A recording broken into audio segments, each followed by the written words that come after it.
going on, everybody? Welcome to the opening bell of the NFL Stock Exchange podcast. I am Trevor Sikkema. With me is Connor Rogers, fresh off the Los Angeles Rams being crowned champions of the football world over the Cincinnati Bengals by a score of 23-20. Connor, we can't dive too deep into this matchup because we've got a very fun, extensive exercise here on this podcast that I want to get to as soon as possible. But I wanted to give you the chance to get off a takeaway, something that you saw or are going to remember from this Super Bowl going into the offseason and beyond. What was your big takeaway here from that big game? I think for me, Trevor, as we sit here every week, 3 times a week, and talk about team building, for me, it's just that at the end of the day, you can only get away with not having an offensive line for so long in a deep playoff run. The pass rush Grim Reaper will come for you eventually, and today it was Aaron Donald, it was Von Miller, it was the cast of characters in the Rams, and I looked at it and it stinks that, obviously the Bengals couldn't win a Super Bowl and all of that, but you look at it and you see some of the punishment that Joe Burrow is taking yet again, yes. And you just sit there and you become so concerned about the sustainability in the long term. So for me, as I sit here and go, at the end of the day, you could sneak out a big win or 2 or 3 here without an offensive line, but for the full sustainability of a season and a franchise going forward, it's just a group that you can't ignore. I'm not going to fully get into the Chase versus Sewell debates. We're not going to open up that can of worms here. No, and that's not what that's about. Of this fight. No. I know. You're but right. I was just saying I wasn't about to open up the door to that because we can do a whole podcast on that. Actually, we kind of a little kind of are on this episode. But I'm totally with you. I said this on Twitter after the game. The blueprint for the Cincinnati Bengals needs to be what the Kansas City Chiefs did last offseason. Just aggressively overhaul that offensive line however you possibly can, because you're right. It eventually comes for you. My big takeaway, I was rooting for the Bengals to win. I was, but don't think that doesn't make me any less happy that Aaron Donald gets a ring, Andrew Whitworth gets a ring, Odell Beckham gets a ring, Matthew Stafford gets a monkey off of his back a little bit here with all the pressure on him there, especially with the magnitude of that kind of trade that got him to LA. Sean McVay gets a ring, man. And just a lot of guys on that team, man, finally getting championship rings.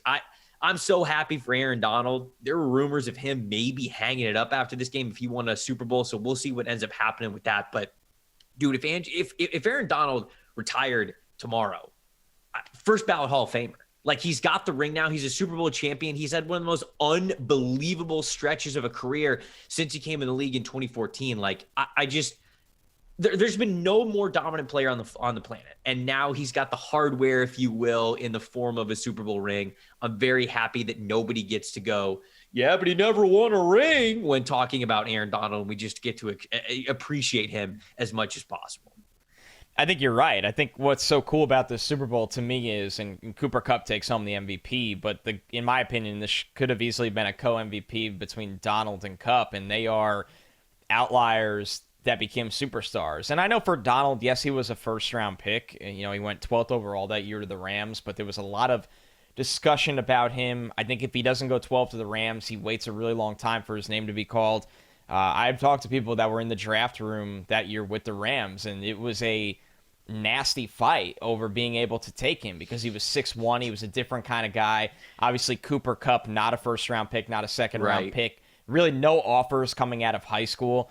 So these guys are superstars in the Super Bowl, and the road to get there was very windy, very bumpy. So you're so grateful to watch all of that work and that long road pay off for them. Can you imagine somebody being on the other side of that argument? Now they have to be like, oh, I almost wonder our team did not take the best defensive player on the planet for the last decade. It's just, it's funny. We all have our scouting misses, some of them more glaring than others. And, it's just, it's funny when things work out the way that they do. I mean, you could say the same thing about Aaron Rodgers and plenty of those guys, right? So it was a pretty steady Super Bowl really until those last 2 minutes, and it really just caught fire. The interest was right there. Obviously, it was a one-score game. Burrow had the ball in his hands to go win it at the end, but you're right. Offensive line, man, it just could not hold up. It came up about 1 quarter short, right? That is what it felt like. Well, we have an exercise on today's podcast that I am super excited about because I love doing these things. Yes, it's a little bit of hindsight, but what we're doing is we are redrafting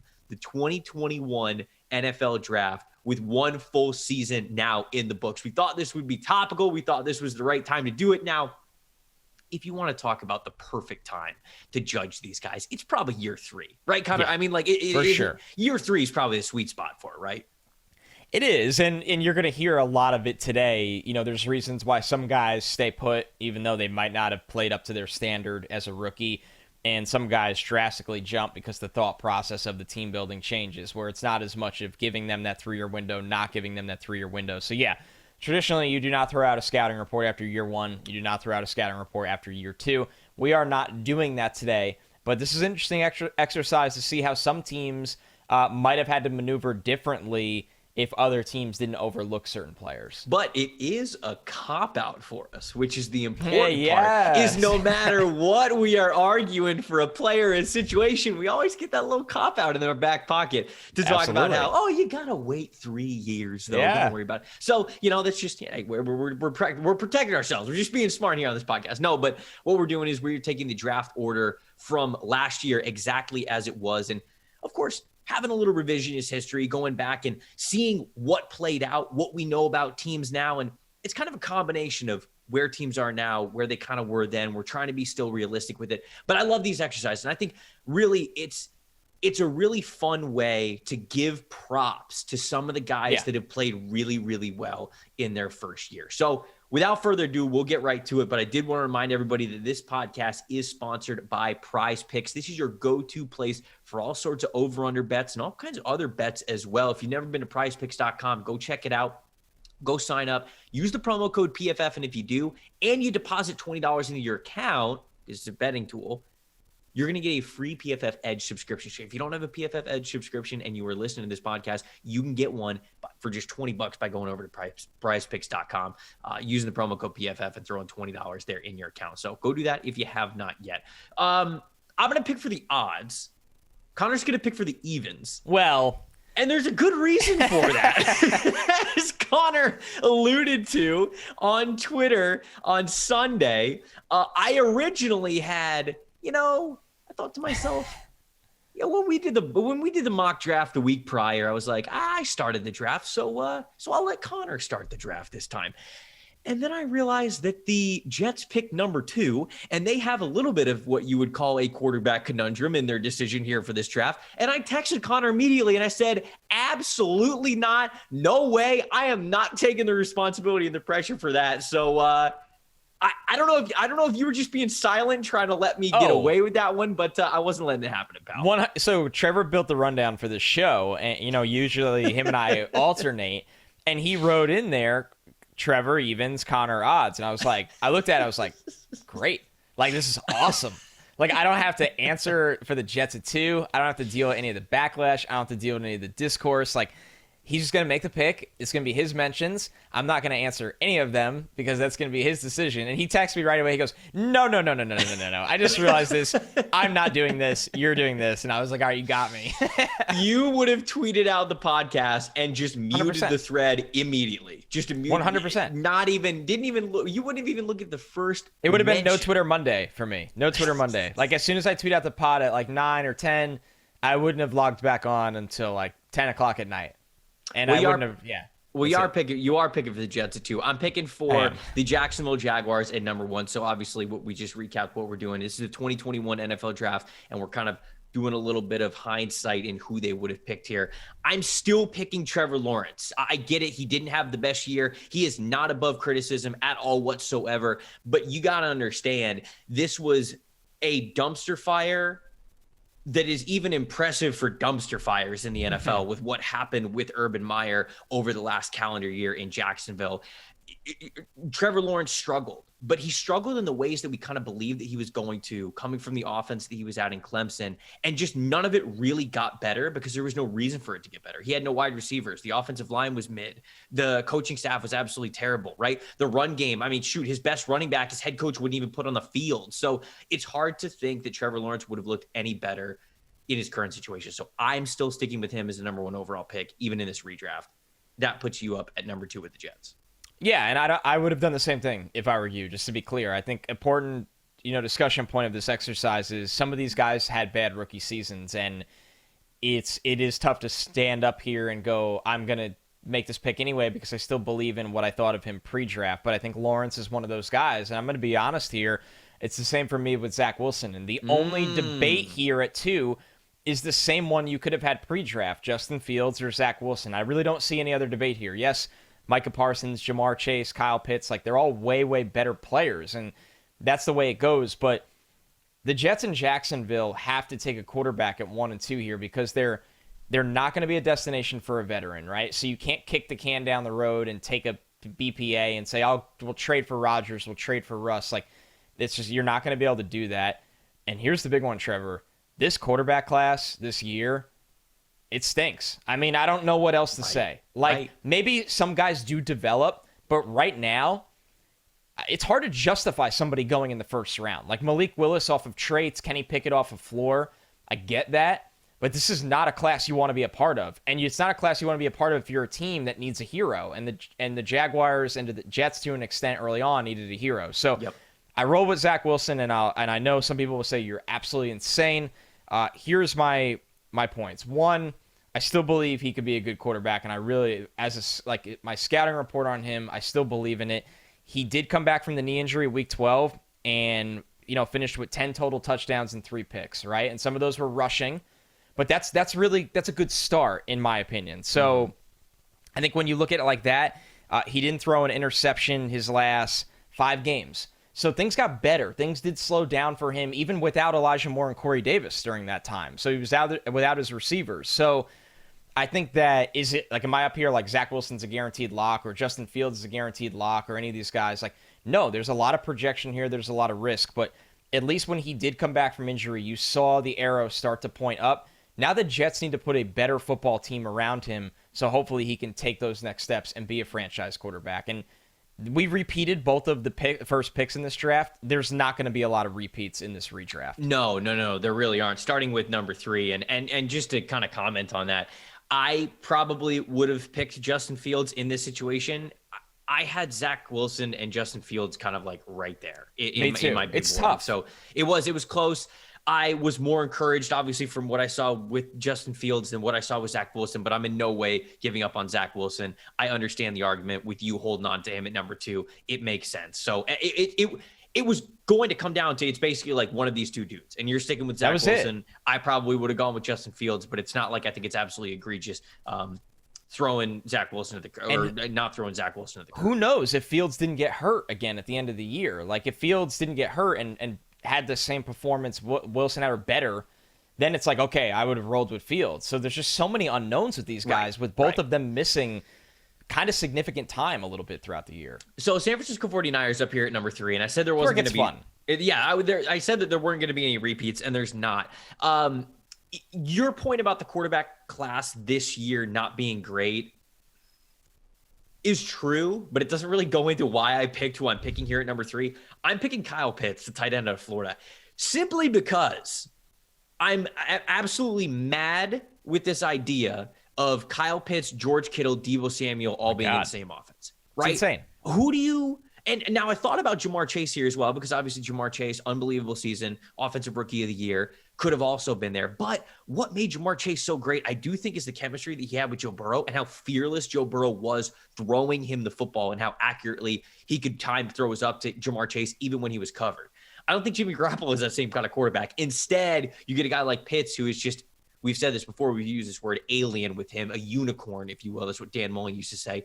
And I feel as though that's the even better offensive weapon pick for Jimmy Garoppolo. So we're getting a little weird here. I'm picking Kyle Pitts. He had a 1,000-yard season this past year. Getting Pitts, George Kittle, Deebo Samuel in the same offense. If you thought just George Kittle and Deebo Samuel was tough to handle from a matchup perspective, you throw Kyle Pitts in there. There's not one team in the NFL that can properly handle you for an entire game. There's just no way it's possible. So getting a little fun. Kyle Pitts at 3 for the 49ers. I think this one's awesome, I would have gone with a similar strategy as you. You wanted them to overload offense with Pitts, Deebo, and Kittle.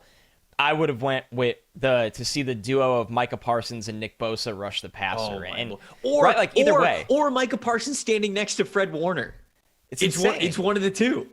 It's insane. So the Niners, and you and I know both like Trey Lance a lot, but they could have won a Super Bowl this year. And an impact pick like a Pitts, like a Chase, like a Parsons is just nuts to think about. And that's the fun of this exercise. We are using we're basically using a time machine in a sense with this. Right. So with the Falcons, as much people are like, oh no, Pitts is gone. Well, you get Jamar Chase here at 4, and obviously what went on with Calvin Ridley this year, was unfortunate. We hope he's okay. He stepped away from mental health reasons, I think October 31st, and there hasn't been much since, to be honest with you. So the future of the Falcons receiver room is very grim right now. You traded Julio Jones. I do not think Calvin Ridley is in their future, just being honest. I would put him getting traded at 90% this offseason. So this would give you a true number one, a guy that I think is going to be a top 5 receiver in the NFL for the next decade.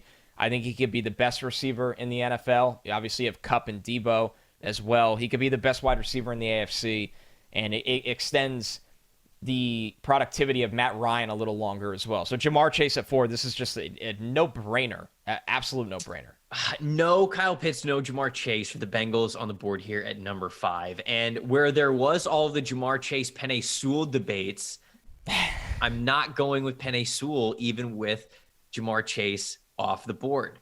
I'm going with Rashawn Slater. And these were two guys who I think were very back and forth on a lot of big boards, and where I think that Penei Sewell played well. Like, I think he played fine early on. I think that he was even playing really well.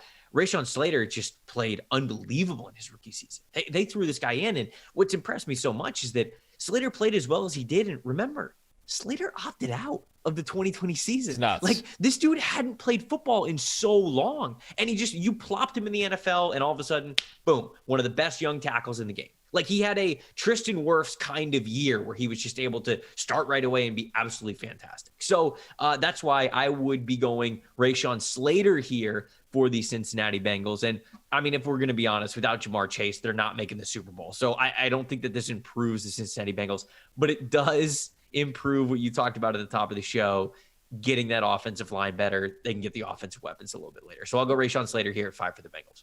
Yeah, quietly one of the best rookies in the entire NFL this year. So there's just no way to argue with that pick in that spot. He would go in and be plug and play for the Bengals for a long time and help out Joe Burrow. So number 6, the Miami Dolphins. They took Jalen Waddle in this spot. Jalen Waddle is still on the board. I'm not going to take Jalen Waddle here as much as I love the player. Micah Parsons is still on the board, the defensive rookie of the year. Gotta be. That's the pick. You get Micah Parsons. You get an absolute freakish stud. You got one of the best outside corner duos in the league, obviously Xavier Howard and Byron Jones. You put Micah Parsons up front or in the middle of the field, this defense would just be unbelievable, because we know they got Javon Holland in the second round as well. So I think this one is finally where Micah Parsons comes off the board. I thought he was the best defensive player in the draft last year. He fell to Dallas, and Dallas ended up with an absolute haul. The people might give you a little flack for not picking Penei Sewell, and I get it, just because Dolphins fans have been burned all year long with the worst offensive line. But this is Micah Parsons. Like, Parsons has been unbelievable. Like, if Parsons isn't on the board, I think you probably pretty clearly make the Penei Sewell pick, unless you're looking at quarterback, I guess. But, like, Parsons was just a crazy next level. And so I'm still with you. I think that I'd be picking Parsons here as well, even with Penei Sewell on the board, as crazy as that as that might sound. I avoid quarterback in this spot because, listen, Tua is a long shot of being a future top 12 starter. But Mike McDaniel is going to have a shot to see what he can get out of Tua. If that fails, you go back to the quarterback well in what looks like a pretty good group in 2023. Sure. And then you have Micah Parsons, who could be one of the best defensive players in football for a long time. Yes. So I'm just not overthinking this one here, Trevor. I think that's the point. No, and it makes sense. It totally makes sense. Detroit Lions are up at number 7. They took Penei Sewell. Penei Sewell is still on the board. I'm not taking Penei Sewell for them. I'm taking Justin Fields. And they had the opportunity to take Justin Fields on draft day, and they did not, which I think is, like I said, worked out fine. Like, Penei Sewell has been good. He's been a good player for them.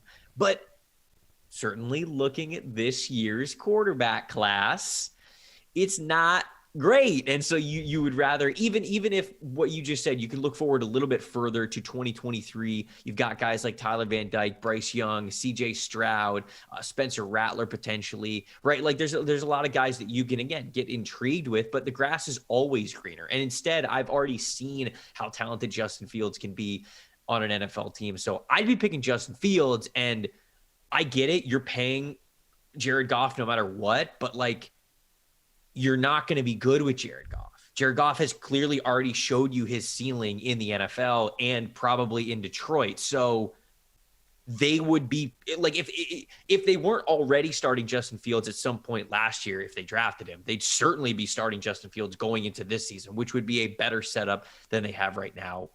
I don't think any question about it. So I would be picking Justin Fields here for the Detroit Lions at number 7, and that puts you on the clock with Carolina at number 8. Yeah, so number 8 here, J.C. Horn was a really, really good pick, and before he got hurt, he was awesome. And it's hard not to take J.C. Horn here, but this is a franchise that needs to end this endless cycle of wandering around in the quarterback loom. The Sam Darnold trade was a massive bust. You signed Cam Newton back, it didn't work out.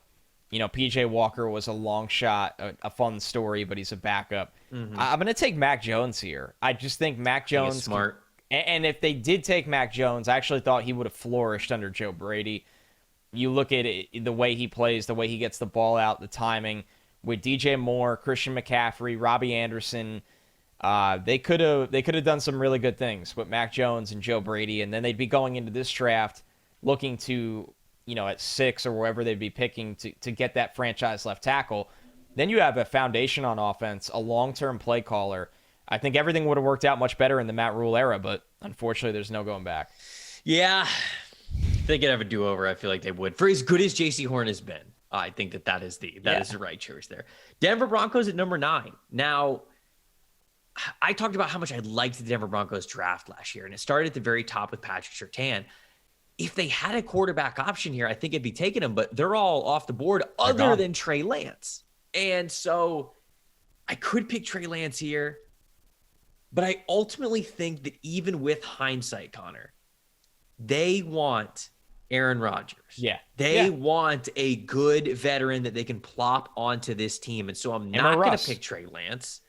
And I'm instead going to stick with the Patrick Surtain pick. So this one's actually a 1-for-1. There's not many. You mentioned it. There's not many that we have in this draft, but this is a 1-for-1. I think Patrick Surtain's been unbelievable. I think he showed flashes and even just consistency. I think we say flashes, and that's maybe a little bit of insult as to just how often Patrick Surtain was good. He was straight up a starting NFL corner as a rookie, which is one of the toughest things that you could possibly do. I think that was super impressive. He warrants being the selection again here at 9. I think he's going to be a damn good corner for years and years. So I'm keeping this pick the same because even with hindsight, I think they're going for a veteran quarterback. So I'm not going to take one here. I agree with you. If they get Rodgers or Russ, they look great because Surtain is phenomenal. So when you factor that in, you never want to move a team's pick when it was a smash hit, the pick. And this to me was a smash hit. And Fields isn't the upside of Fields, Wilson, or Lawrence is not available here. So you don't do that. So the Broncos, we know they have a couple interesting weeks or months ahead of them. But as it stands right now, I'm with you. So 10, the Eagles, they took Devontae Smith, wide receiver, Alabama. I'm going to go wide receiver, Alabama, Jalen Waddle in the spot. Here. Yep. So, I mean, my pre-draft rankings weren't different. It was Chase, Waddle, then Smith. I think the Eagles just need speed, Trevor. I look at this offense and I go, they need somebody that can win down the field. I know people have questions if that's what Jalen Hurts can flourish with, throwing vertically. But the threat of that can open up such a dynamic run game where I think they go into this draft and hope Jamison Williams is there or maybe Jahan Dotson is there. Olave can win down the field. I think they go into this draft wishing they had gotten speed. Nothing against Devontae Smith. He's a really nice player. Jalen Waddle at 10, he is way too explosive. He was very impressive with Tua this year. So I like the Alabama swap in this spot. Now it makes sense. My wide receiver rankings going into last year, admittedly, I had Jalen Waddle at number 1. I had him eking out over Jamar Chase, and then I had Devontae Smith at number 3. Great prospect. All 3 guys, though, I think were really nice. And I certainly would have loved to see Jalen Waddle in this offense with Jalen Hurts. I feel like they would have manufactured him more touches. Yep. And that's nothing against Devontae Smith. Like, when they finally kind of decided to go to Devontae Smith, he often very much delivered for them. So it's not really a knock on Smith at all. I just think that definitely that speed of what the Eagles were really missing that they thought they kind of still might have had in Jalen Reagor, you replace that with Jalen Waddle, and you're in business at that point. So top 10, a little recap of what we have for the top 10 of this redraft of the 2021 NFL draft. Jaguars and Jets stayed the same. Trevor Lawrence and Zach Wilson. I switched it up for the Niners at 3. Went Kyle Pitts. Jamar Chase went 4 to the Falcons. 5, Rashawn Slater to the Bengals. 6, Micah Parsons to the Dolphins. 7, Detroit Lions. I gave him Justin Fields. And then Connor gave Mac Jones to the Carolina Panthers at 8. Patrick Surtain at number 9. And then Jalen Waddle at number 10. Before we hit number 11, got to read everybody's favorite ad read. Roses are red, violets are blue. Don't let a wild pube wreck you. That's right, I said it. Valentine's Day is just around the corner, and our sponsors at Manscaped are here for you with the best tools to get your balls ready for the special occasion. This V-Day, it's time to join the 4 million men worldwide who trust Manscaped, the leader in below-the-waist grooming, with our exclusive offer. Go to manscaped.com. Use the promo code PFF for 20% off plus free shipping. The holidays, they went by so quickly as you were getting the other packages ready. Do you remember to take care of your own package with the best tools for the job? The Performance Package 4.0 from Manscaped is just the thing that every guy needs in their life to make each day a little more special. Get 20% off and free shipping with the promo code PFF at manscaped.com. There's 20% off free shipping at manscaped.com. Use the promo code PFF. Join Cupid and shoot your arrow with Manscaped this Valentine's Day. I couldn't do the commander line, Connor. No, I couldn't do it. Couldn't do it. I kind of want it to never happen so we could just keep saying it. It's just a bit on the podcast that just goes forever. Next year, take Commander around. We're not even doing Manscaped reads anymore. We're just saying it. Oh, yeah. That's what this podcast definitely needs.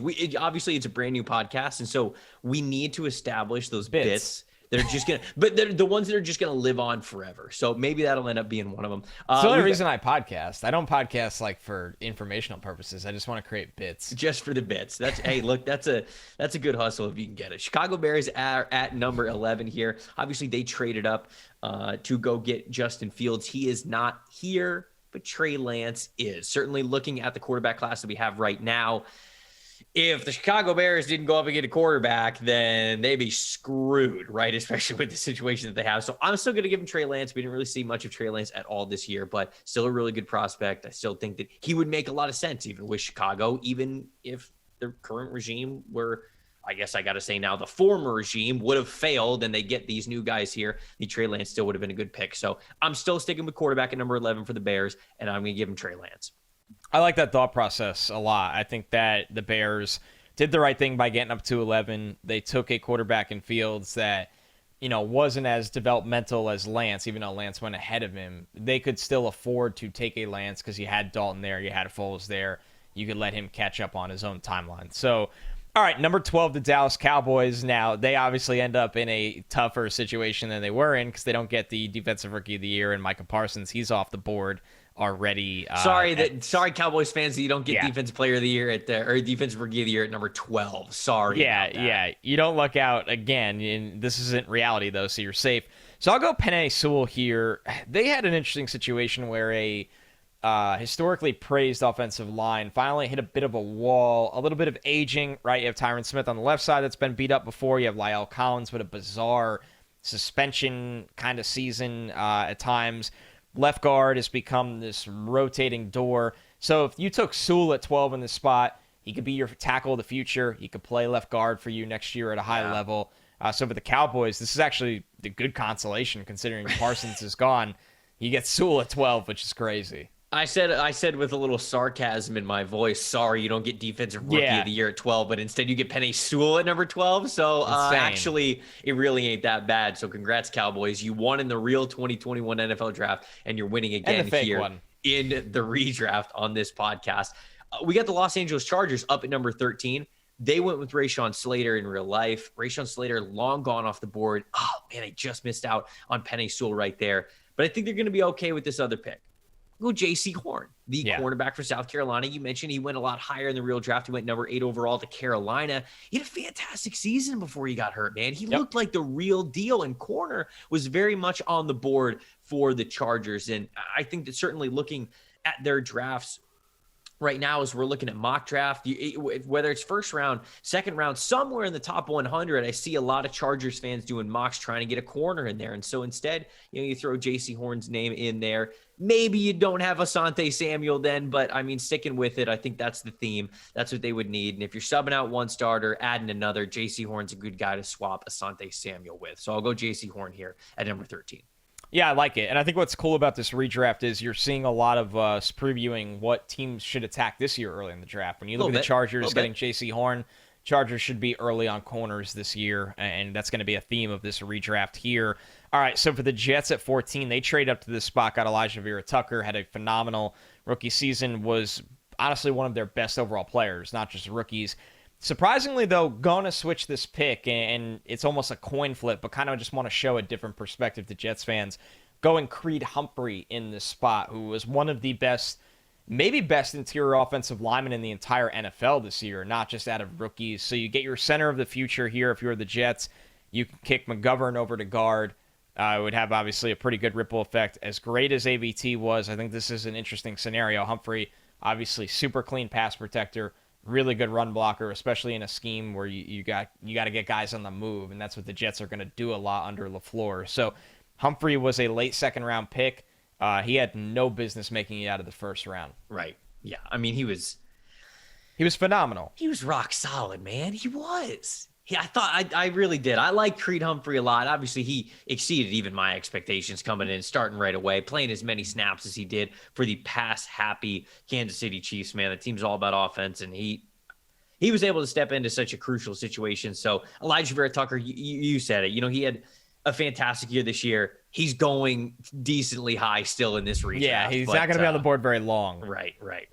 So New England Patriots up at number 15. They picked Mac Jones. They got Mac Jones at 15. Mac Jones well off the board here.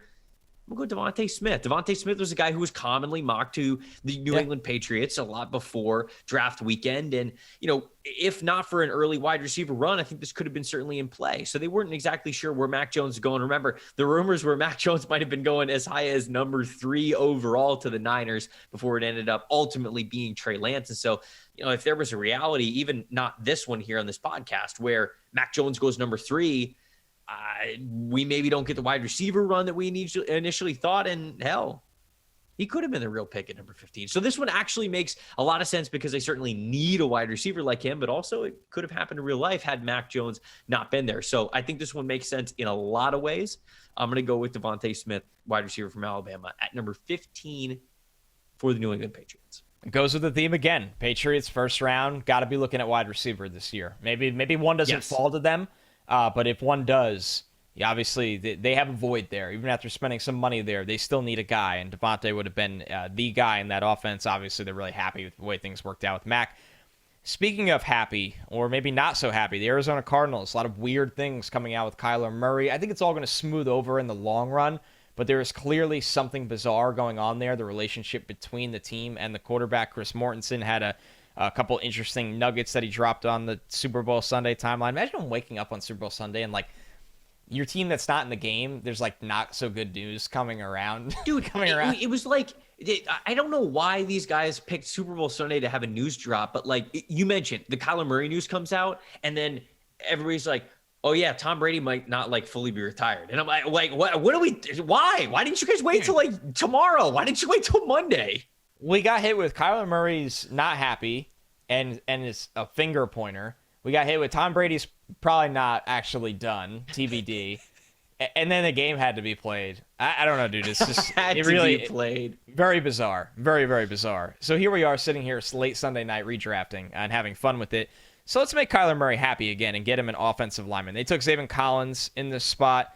You can say what you want about that pick. I'm going to go with Elijah Vera-Tucker here, who was an incredible run blocker. Pass pro was just okay, and I think that'll get better in the long run. I think Arizona just needs to get better on the interior of their offensive line. I don't think it's any good. I think they are a team that could benefit from getting better as a run-blocking unit for Kyler, and I think AVT would step in right there and help him out, and I think that's something they're going to have to look into this offseason is once again getting Kyler more help to help him out, make him satisfied in the long run right now. Yeah, we've got the Las Vegas Raiders up now at number 17. Now, this one's tough, right? You're sticking with Leatherwood. No, this one's so tough because it's like, it's not even fair, right? The whole redraft exercise is a little bit fluid anyways, right? I mean, we joked at the top that we have these kind of cop-outs in our back pocket, but yeah, you're talking about like, okay, well, how much are you drafting for them actually on draft night, or what needs are you taking into effect? The needs on draft night back then, or the needs that they have now? The Raiders have a new head coach, new GM. The secondary's out of here. Henry Ruggs doesn't exist. Like, it's just a mess. So it's hard to even stay within the parameters of reality from what we even saw this year from the Raiders when we talk about redrafting here. But as it stands, Connor, they need secondary help.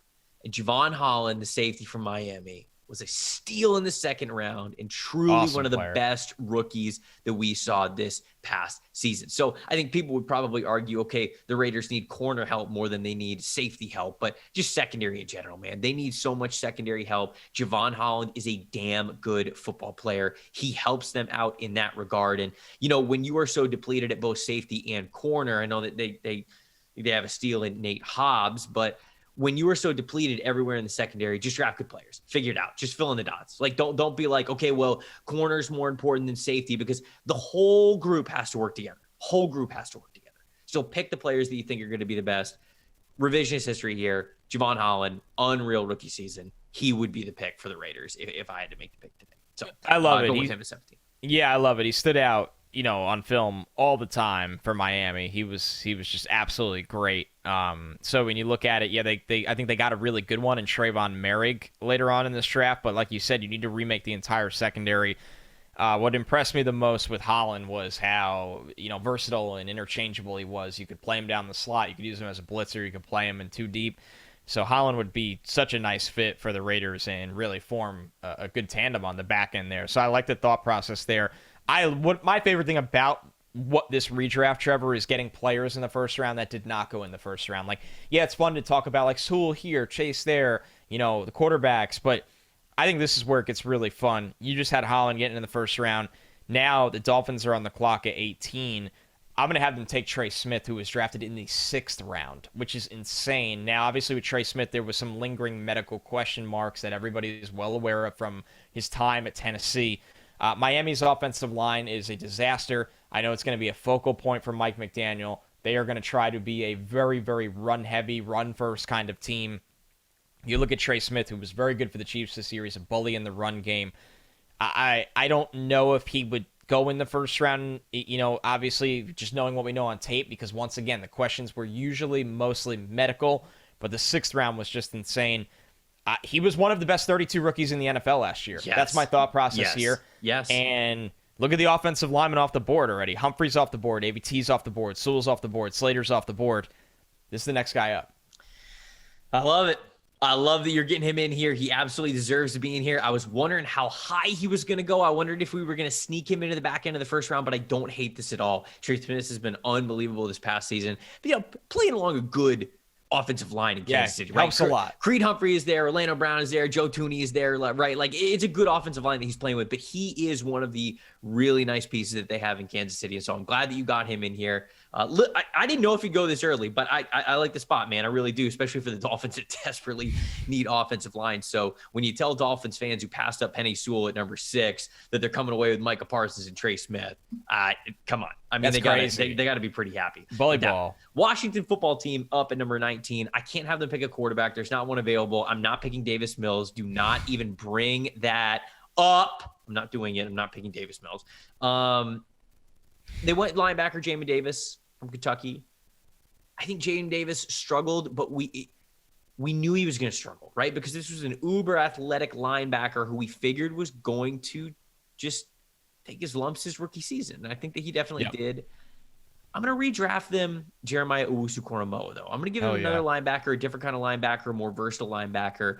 And I think that Owusu-Koramoah showed a lot of really good flashes this year. Now, this is kind of this, like, almost tweener player that we weren't sure exactly what to do with. Like, is he a Kyle Duggar type? Like, is he an Isaiah Simmons type? Like, where's his real home, right? Because you don't want to be this jack of all trades, master of none, right? You get lost in the NFL if you don't really have a home position that you can build off of. But Owusu-Koramoah, I think, showed that he can have a home position at linebacker, that he can find his space here, and you can get versatile with him from there. So I think that with the Washington football team wanting to emphasize speed with Jamin Davis, you still get that with Owusu-Koramoah. You just get more production with it. So I'm going to go JLK here at number 19 for Washington. I mean, I love it. I thought he was tremendous this year. And I just think that Washington obviously went into this draft with the thought of, we want speed up front at the linebacker position. And we're going to take Jamin Davis and we're going to deal with his speed bumps in order to do that. And we think when our front four is healthy, it's going to keep him clean to run sideline to sideline. And it obviously was not a great rookie season, while Owusu-Koramoah was a value pick for the Browns in the second round and just ran all over the field. I mean, truly ran around making plays, can cover, can do it all. So I think he should have been a top 20 pick, and here he is. All right, 20, before we recap and then move into the end of the draft here. The Giants are on the clock. They took Kadarius Toney here.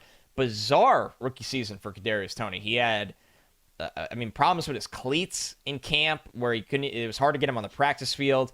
Then he was hurt.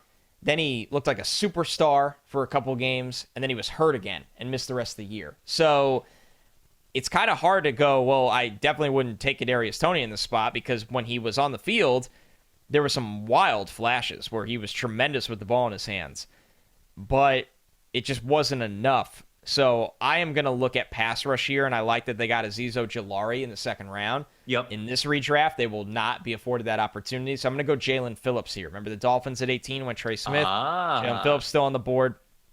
Giants again, you're always going to hear George Karlaftis and Jermaine Johnson and names like that connected to them in this next draft. So in this draft, we get somebody that really did flash and came on towards the end of the year in Jalen Phillips for their defensive front. All right, there we go. All right, recapping 11 through 20 in this. I like this group a lot. 2021 redraft. Dude, I do too. I think that I'm having a blast with this exercise, man. This is a lot of fun, giving these guys some props here. Chicago Bears getting Trey Lance. Penei Sewell going 12 to the Dallas Cowboys. J.C. Horn going 13 to the Los Angeles Chargers. Jets getting Creed Humphrey at 14. Patriots getting Devontae Smith. Elijah Vera Tucker going to the Cardinals at 16. Raiders getting Javon Holland at 17. Trey Smith going 18. I love it, to the Miami Dolphins. Washington football team going Jeremiah Owusu-Koramoah. And then Connor just had the New York Giants taking Jalen Phillips. Man, this is a fun exercise. I love doing these. These are so fantastic. You get to, it's the what if, it's the imagination all over again. I'm having a blast doing this. So we've got the picks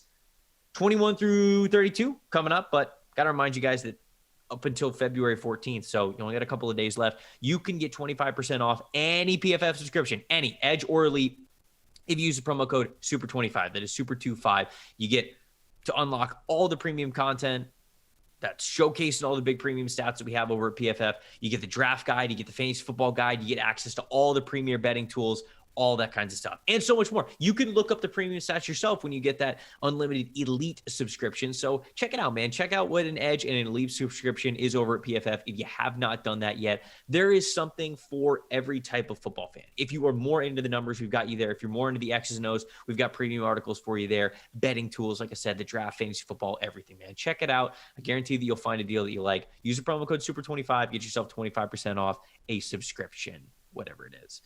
21, Indianapolis Colts. They went Kwity Paye, which I didn't hate, and I still don't hate. I think Kwity Paye is going to be good. But I think there is a player that has stood out at the same position a little bit more, and that is Odafe Oweh, who went to the Baltimore Ravens a lot later in the first round. I'm going to have him go number 21 here to the Indianapolis Colts. Just so much athleticism, right? And the big question mark with Odafe Oweh was he didn't have that backfield production that you wanted to see with a player who was as athletically gifted as he was. And it was kind of just like, okay, well, can this guy not figure it out when pass rushing? Is he not going to be able to get home early enough? And I think that he silenced a lot of those critics, especially early on in the year, with how well he was able to play, and just show that the second he kind of was plopped on an NFL field, he was not overwhelmed athletically. He belonged there. And I think that we're only going to see him get better from here on out. So really great start for Odafe Oweh's career. Formerly known as Jason Oweh, before he changed kind of what he wanted to go by his, I believe his birth name, Odafe. So Odafe Oweh not going to the Ravens in this one, instead going to the Indianapolis Colts at number 21. Yeah, so nice jump into round one for OA, and I'm going to do the same thing here for Elijah Moore, going at 22 to the Tennessee Titans, a round 2 jump into round 1. They took Caleb Farley in this spot. I look at the Titans, and I constantly preach this, why they got bounced in the playoffs and why they had some problems this year, considering they were a 1 seed. Crazy to say. They never had continuity at the wide receiver position, and I'm not making an excuse for Tannehill, who has his own problems, but with Julio Jones always banged up, A.J. Brown missing a lot of time, it felt like they were just short at the position or continuity of the position. And with Elijah Moore in the spot, I think it gives you insurance for when Julio is done, where and A.J. Brown and Elijah Moore are best friends. I think there is something cool to that. It plays into that, knowing that they'd be a tandem from Ole Miss to there. I love it. But I think they complement each other really well. Moore is a vertical guy that could stretch the field. He can also work underneath and run after the catch. A.J. Brown, contested catch threat. So for the Titans here, I didn't mind the Julio trade. I totally get it. I don't think Julio's washed or done by any stretch of the means. But I think they need more, and they need somebody that, I think that 3 wide receiver set, and then when Julio eventually is done, knowing you have Moore and Brown, this offense really could have been clicking. This next pick for the Minnesota Vikings at number 23, they took Christian Darrisaw, which I wouldn't be a bad pick, I don't think. I like Darrisaw's film. He just didn't play a lot his rookie year. He was hurt. Yeah. And Connor and I were kind of talking about before we started the podcast. That was a worry with what a lot of people had. You hate tagging guys as like injury prone or really like throwing that in there because football is a violent game. Like anybody can get hurt at any time. But a lot of people felt like Darrisaw might be a guy who battles through injuries throughout his career. Like he was just, that's kind of been his thing. And there was a lot of whispers that injury was going to be something that he had to deal with. And it wasn't great that also reared its head his rookie season. So I still have faith in Darrisaw. I certainly hope that has a long and healthy career. I think he's really talented. I heard the term dancing bear multiple times for him when he talked about like how athletic yet how big this dude was. So I hope that he has a fantastic and healthy career, but I am switching this up. When you look at the Vikings cornerback room as it stands right now, Patrick Peterson, Xavier Woods, Mac Alexander, Cam Dantzler. That's about it. Okay. Peterson's probably gone. Xavier Woods is gone. Mac Alexander's probably gone, right? So I'm going to go with Asante Samuel. I think Asante Samuel had a good year for the Los Angeles Chargers. I think he was a gem of a pick for them as a non-first round pick. I think he was able to step in and play really well. I think that everybody was just kind of afraid because they looked at Asante Samuel's height and they looked at his measurables and they looked at his game tape. And I think that when you look at Asante Samuel and you go, okay, he's small, he can play in the slot. He don't play in the slot. He's never played in the slot. He's been an outside cornerback his entire career. So you go, okay, well, now he doesn't have a lot of experience in the slot. So are we really about to draft a really short outside corner? But he was good, man. I thought that he proved that he could hang a little bit in the NFL. And I think he's only going to get better as the game speed kind of gets more familiar to him. He's got those natural instincts. He's got that name. You know where it comes from. So I think that he's still good. He deserves to be a first-round pick in a redraft. And Minnesota desperately needs a corner that they can lean on. So I'm going to have him go to Minnesota 23. Yeah, 2 interceptions this year, 11 passes broken up. I'm a believer in Samuel's future, and I think that you're right. The Minnesota corner room needs to be rebuilt, so it would have been nice to get a little bit of a jump on it as much as we are excited to see what Darrisaw could do for the future of that offensive line. All right, moving on to the Steelers. This is going to be a same pick, and some people might be shocked to hear that. Running back round 1. I am shocked to hear that. Not my favorite strategy, but Najee Harris, man, he is somebody I truly think in a kind of in like a Derrick Henry-ish mold that you can just build your offense around at the position, give him a workhorse load, obviously use him as a pass catcher. He's a good pass protector. I'm not going to rethink this pick. I think he is a rare case of a guy, and it was the end of round 1, that warrants being a round 1 running back because he is 3 phases of the position: runner, pass catcher, pass protector.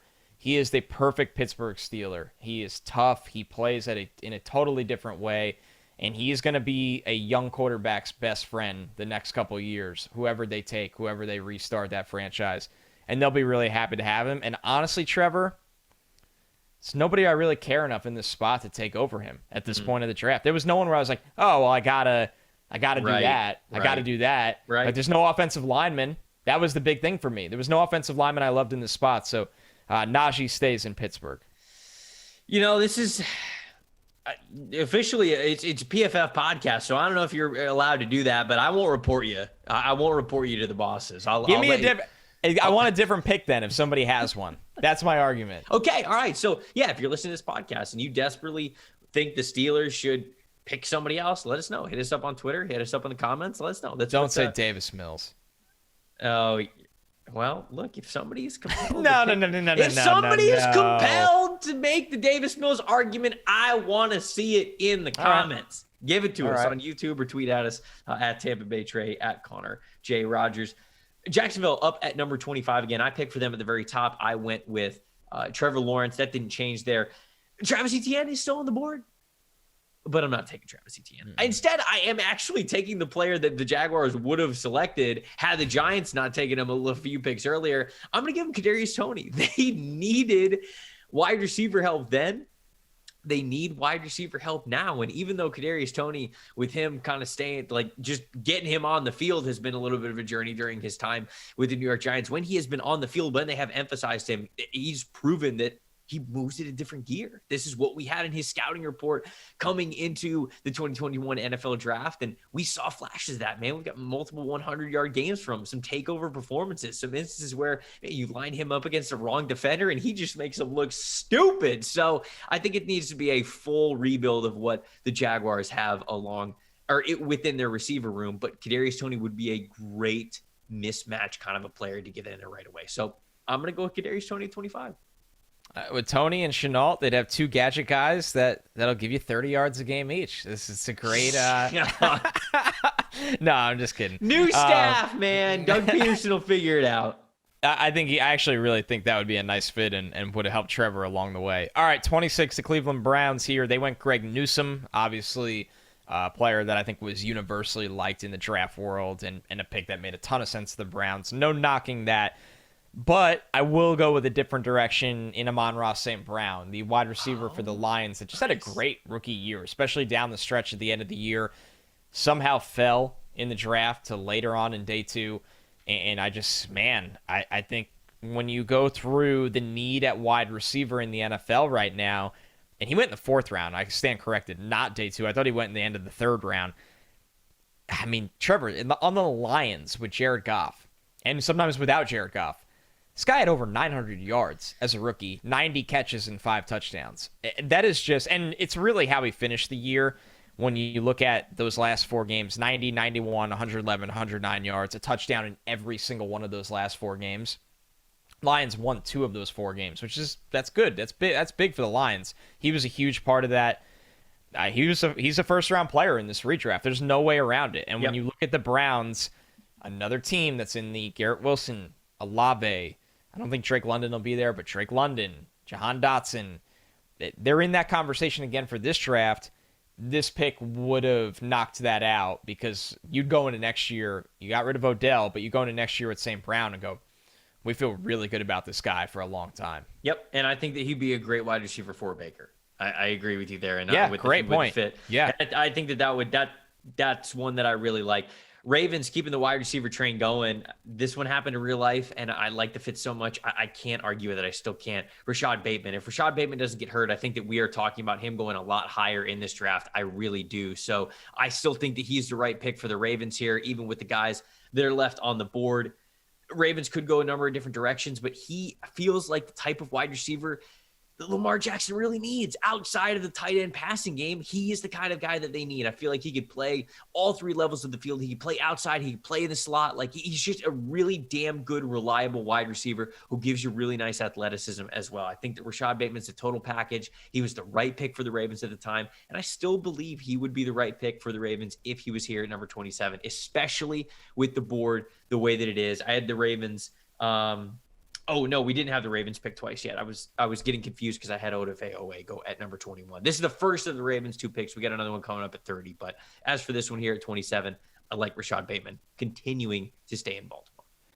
All right, next up is the New Orleans Saints. Obviously, the wide receiver run is long gone, so that's not an option for them. They took Peyton Turner in this spot. Obviously, that pick did not pay off instant dividends. He only played 5 games. He had 1 sack. It was not a rookie season that you will want to remember.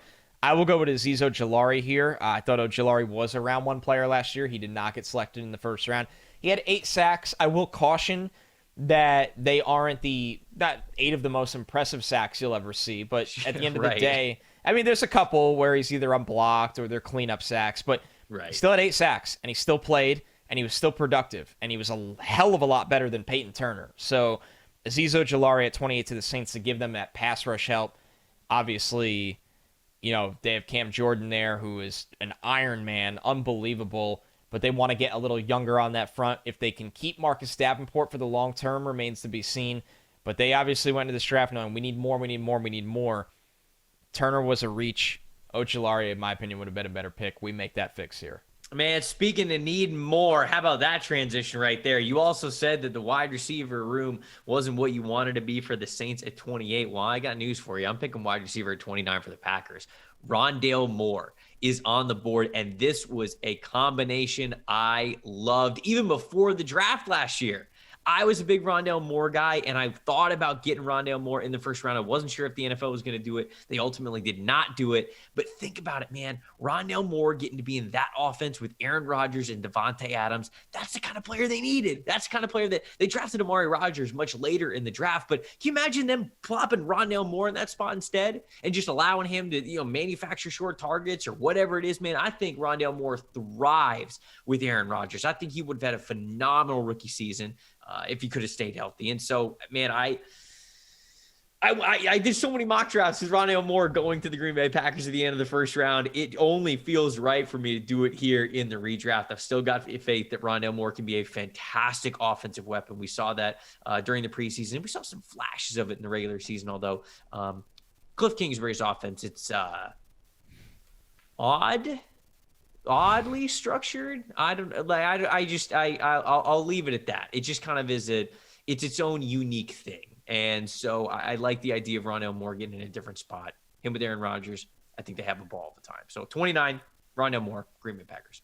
All right, 30, looking at the Bills here. They went Greg Rousseau from Miami. He had 4 sacks. I'm going to go Kwity Paye here, who also had 4 sacks. It's just a different type of player. I think with Rousseau, he's going to win more with length, where Paye is going to win with more explosiveness. And I watch the Bills defense and go, man, I wish they had a guy on that front that was just very, very explosive. That was just an athlete that's just going to, you know, work the outside rush, that can counter inside with quickness. And I don't think this is kind of a wash in terms of their rookie output, but I didn't want to just run it back with Rousseau again. Sure. Paye went at 21 to the Colts in the real draft. He's still on the board here.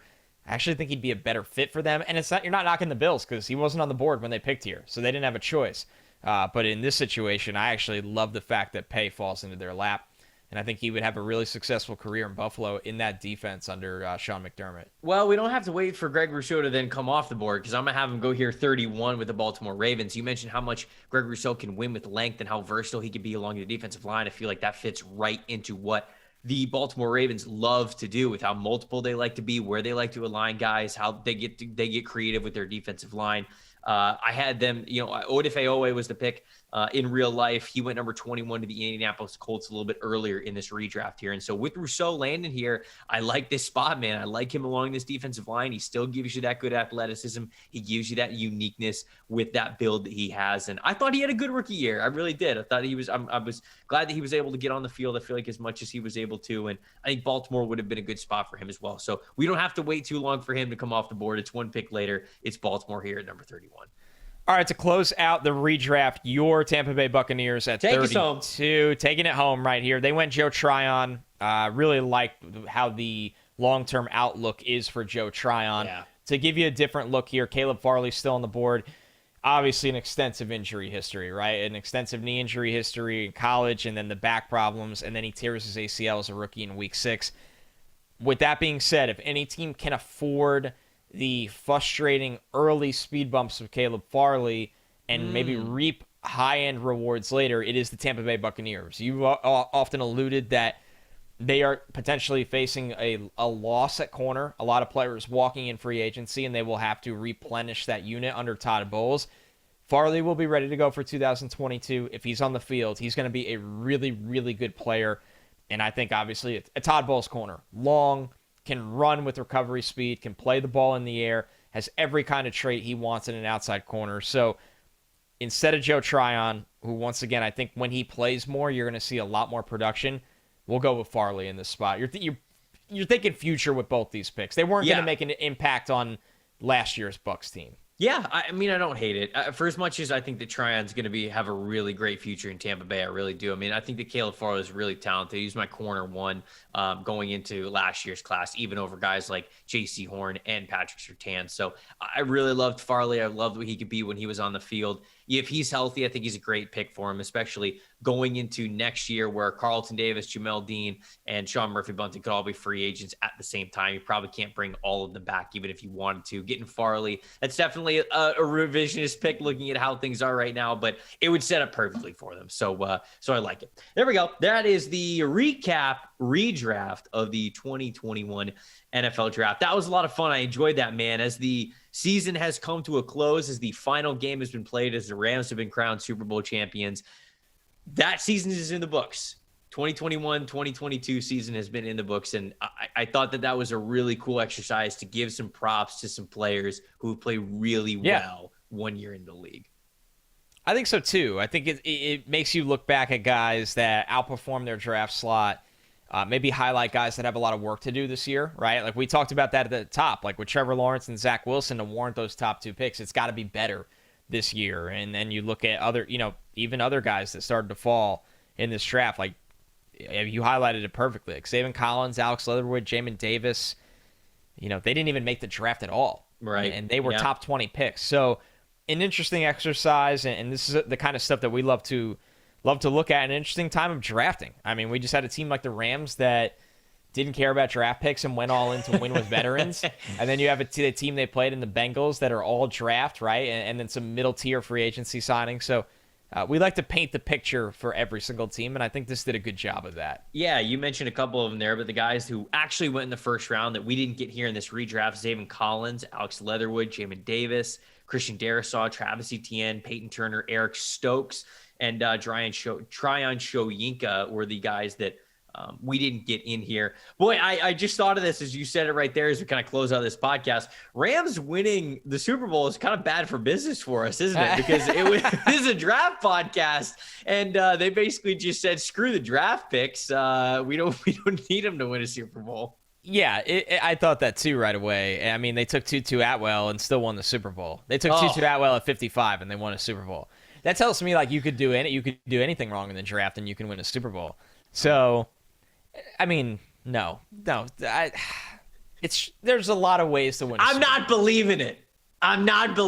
Listen to the podcast. If you want your team to be good, you got to listen to the podcast. The Rams got lucky. The Bills should have been there anyways. The Bills should have won the Super Bowl this year. They should have been there. But everybody already yelled at me on Twitter for that. Appreciate it, I saw guys. you throw that grenade on the timeline at a very odd time. I was like, what is he? Is he just asking for harassment right now?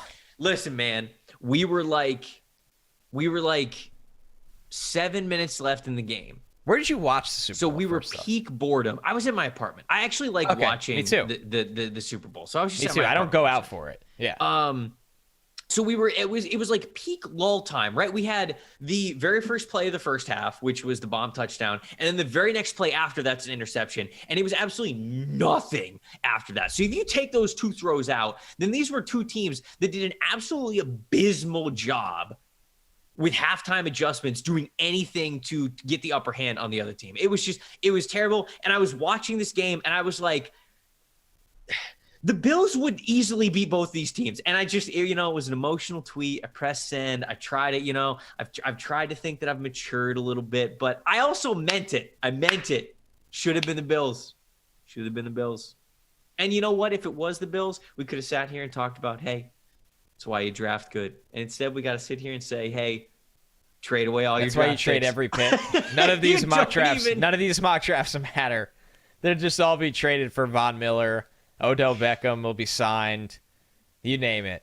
I'm redacting your these mock drafts don't matter statement. We still got to pay our bills out here. We got rent to do in a couple of weeks. All right, everybody. Thank you so much for listening and watching the podcast. it's a Monday, which means we got back-to-back episodes. We got another one coming up for you on Tuesday. It's going to be filled with a lot of different segments, a lot of things that we're going to be introducing to you guys, the podcast listeners, the audience for the first time. Very, very excited about it. We'll see you guys then.